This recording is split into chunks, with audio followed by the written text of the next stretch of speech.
In a tranquil village nestled between rolling hills, there lived a Zen master named Hoshin.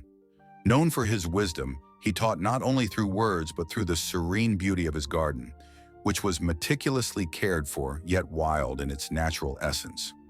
One sunny afternoon, a troubled young man named Riku sought out Hoshin.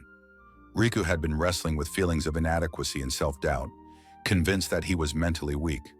"Master," he said, bowing deeply, "I want to be strong in mind and spirit. What habits must I cultivate to overcome my weakness?"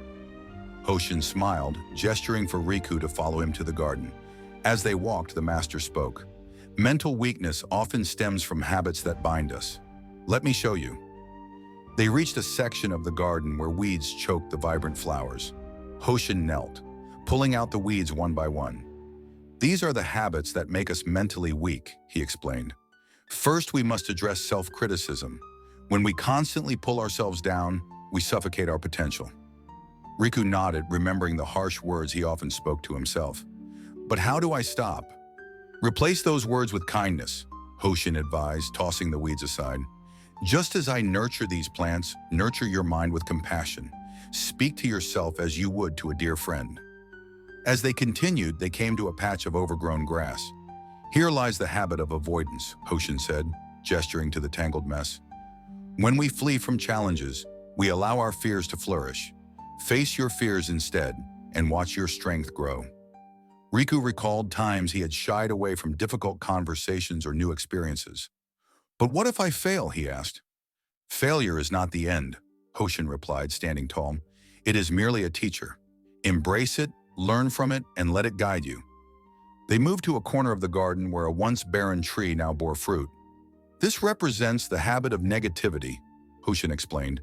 "Constantly focusing on what is wrong blinds us to the beauty around us.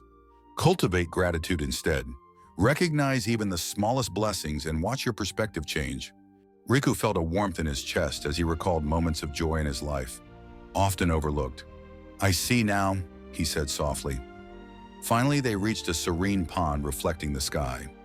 "And here lies the habit of comparison," Hoshin said, watching the ripples dance across the water. "When we measure our worth against others, we diminish our own light. Instead, celebrate your uniqueness. Each person has their own path." As Riku absorbed the lessons, he felt a shift within himself. Hoshin's wisdom had opened his eyes to the habits that had held him back. "Master, how do I ensure these lessons stay with me?" he asked earnestly. Hoshin smiled, his eyes twinkling. "Like a garden, your mind requires regular tending. Practice daily mindfulness. Nurture your self-talk, embrace challenges, cultivate gratitude, and honor your individuality. In doing so, you will become not only mentally strong, but also resilient and peaceful." With newfound determination, Riku bowed deeply, gratitude filling his heart. As he left the garden, he felt lighter, ready to cultivate a life of strength and serenity. The Zen master watched him go, knowing that the seeds of wisdom had been planted. And in the days that followed, Riku would return to that garden often, not just to learn, but to share his own blossoms of strength with others seeking the same peace. Through the simple yet profound teachings of the Zen master, he discovered that true strength lies not in the absence of struggle, but in the embrace of growth.